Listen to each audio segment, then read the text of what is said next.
now going to be looking at two different types of special populations that need to be taken very seriously when prescribing exercise programs and also carrying them out. People with lower back pain and people with high blood pressure. When prescribing a program for someone with high blood pressure, it's very important that the exercise program is modest, nothing with too much high intensity stuff, and also a client always has to seek a referral from their general practitioner, which in most cases is a doctor, if they've got high blood pressure before participating in exercise.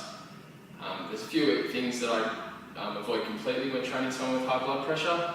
Any rapid postural changes, anything such as a burpee wouldn't be recommended. In addition to this, I would avoid any high incline cardio, any exercises that involve my client having to put their legs or arms above their head, and also any exercises that involve my client having to hold their breath.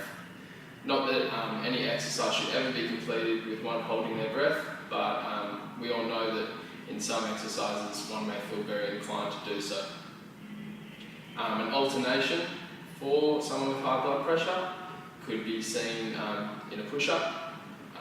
Someone without high blood pressure would be fine, maybe doing 3 sets of 10 push-ups. However, someone with high blood pressure, I'd probably avoid this and either getting them doing an incline push-up or a wall push-up. And with the incline push-up, I'd have their feet on the ground with their hands on a bench so that they're at that sort of angle and that their legs and their arms are below their head. People with lower back pain, it's very important to monitor these people throughout their program, as a lower back injury can flare up at any time. It's very important for a trainer to notice inactive or tight muscles around the back, so anything such as your glutes, hamstrings, quads, hips. If they're tight or weak, that can contribute to a lower back injury. And there's a few things that we want to avoid completely when training our lower back, and that would be deadlifts, torso twists, full sit-ups, deep squats, or any high impact cardio that's really going to shock that spine. Alternatively to this, anything in the water is great. Water aerobics, Pilates and yoga are great for strengthening back muscles and also keeping the muscles around it nice and loose. And more specifically, a full sit-up I would not prescribe. However, football sit-up I would, as this limits the range of motion and provides more support for the back. A deep squat, or any sort of squat for that matter, I wouldn't prescribe either. However, I would prescribe a football squat, where the football is placed behind the client's back against the wall, and they are allowed to squat down using the support of the ball against their back before ascending into an upright position. Now when they're doing this, they do this to the range of motion that they find comfortable, and they do it in a way, with me watching and watching over them, that limits injury and minimises the chance of risk.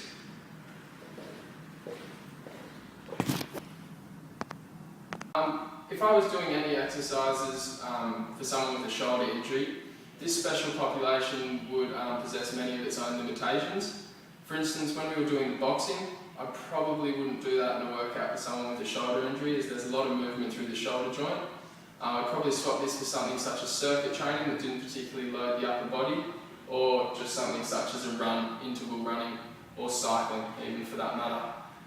People with shoulder injuries, there's many different variations of exercises that you can do to make sure that they're achieving the same results, but in a way that doesn't aggravate their injury.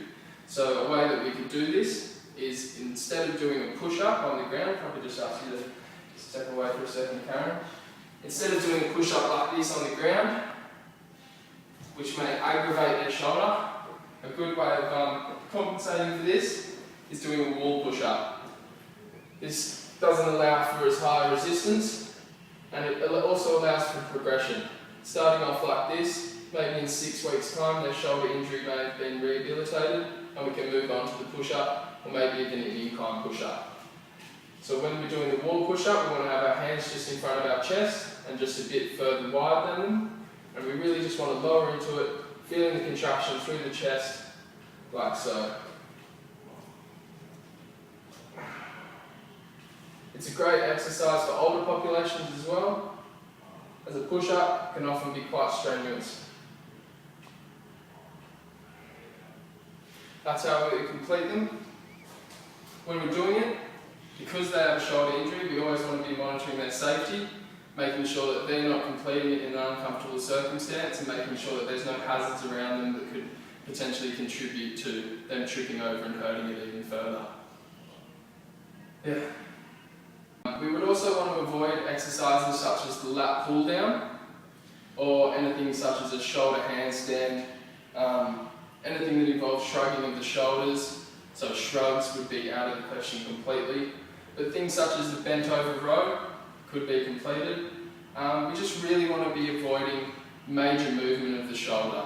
So while the lat pull down can't be completed, the raising above the head might make it quite uncomfortable, whereas a bent over row, we're sort of just using our elbow joints and pulling in. So we'd use a light weight, but it could still be completed.